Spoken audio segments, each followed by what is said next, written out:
Inden vi går i gang med at snakke om, hvordan I får kunderne til at komme til, så skal vi snakke om det aller vigtigste. Bare helt kort.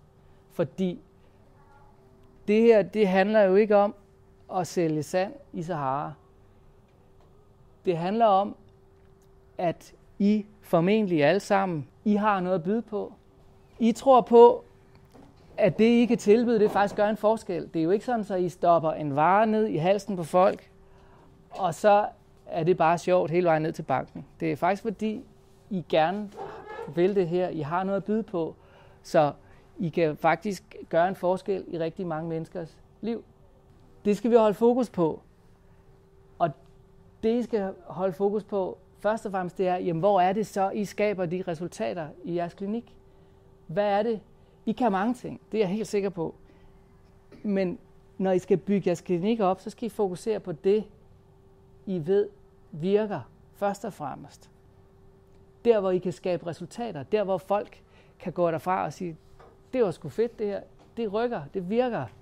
Hvor folk får lyst til at gå ud og fortælle det til nogle andre. Fordi den absolut mest effektive måde at lave markedsføring på, den måde, der giver det mest stabile flow og det mest stabile grundlag for en klinik, det er mund-til-øre-metoden. Det er der ingen tvivl om. Og jeg kender også få klinikker, som udelukkende har brugt det her, og som har 3 måneders, 1 års ventetid. Men spørgsmålet er, om I har tålmodighed til at vente, fordi det er også dem, der siger, jamen, det tager 7 år at bygge en klinik op. Jamen, det gør det, hvis man udelukkende kører på mund-til-øre-metoden. Medmindre man har et eller andet fuldstændig revolutionerende. Men gennemsnitligt, ja, så er det den tid, det tager. Medmindre man gør noget for at speede tingene lidt op. Og det kan jo være nødvendigt, fordi på et eller andet tidspunkt skal vi jo ligesom tage springet ud af vores nuværende arbejde og over i vores klinik. Og der skulle gerne være så meget økonomi i klinikken, at vi kan blive der og få den til at vokse, uden at vi skal ligge søvnløs om natten, fordi vi ikke kan betale vores regninger. Det var fundamentet. Så er der de grundlæggende principper, som ligger nedenunder alt det, som jeg i øvrigt siger i aften, og som I bare skal have med jer og huske på. Og det kan I læse om i den her e-bog, hvis ikke I allerede har læst det. I skal have styr på jeres målgruppe.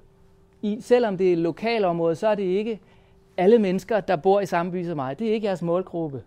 Og jeg skal ikke snakke om målgruppe i dag, for det kan I læse om i bogen, men bare have styr på, det er ikke alle dem, der bor i jeres lokalområde. Det kan stadigvæk være alle dem med børn, for eksempel, eller alle kvinder, der gerne vil tabe sig, eller hvad det nu er, der er jeres målgruppe.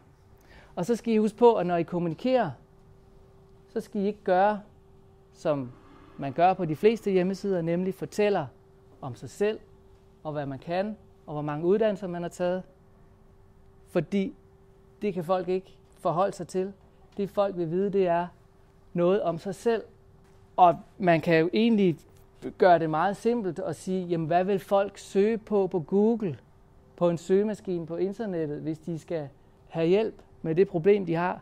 Så søger de jo på allergi, og ikke på zoneterapi, selvom zoneterapi hjælper på allergi. Fordi det ved folk ikke. Selvfølgelig er der nogen, der ved det, men de fleste ved jo ikke, at zoneterapi er løsningen på deres allergi. Så derfor skal I fortælle om allergi, hvis det er det, I ikke kan hjælpe med, og ikke om zoneterapi. Okay?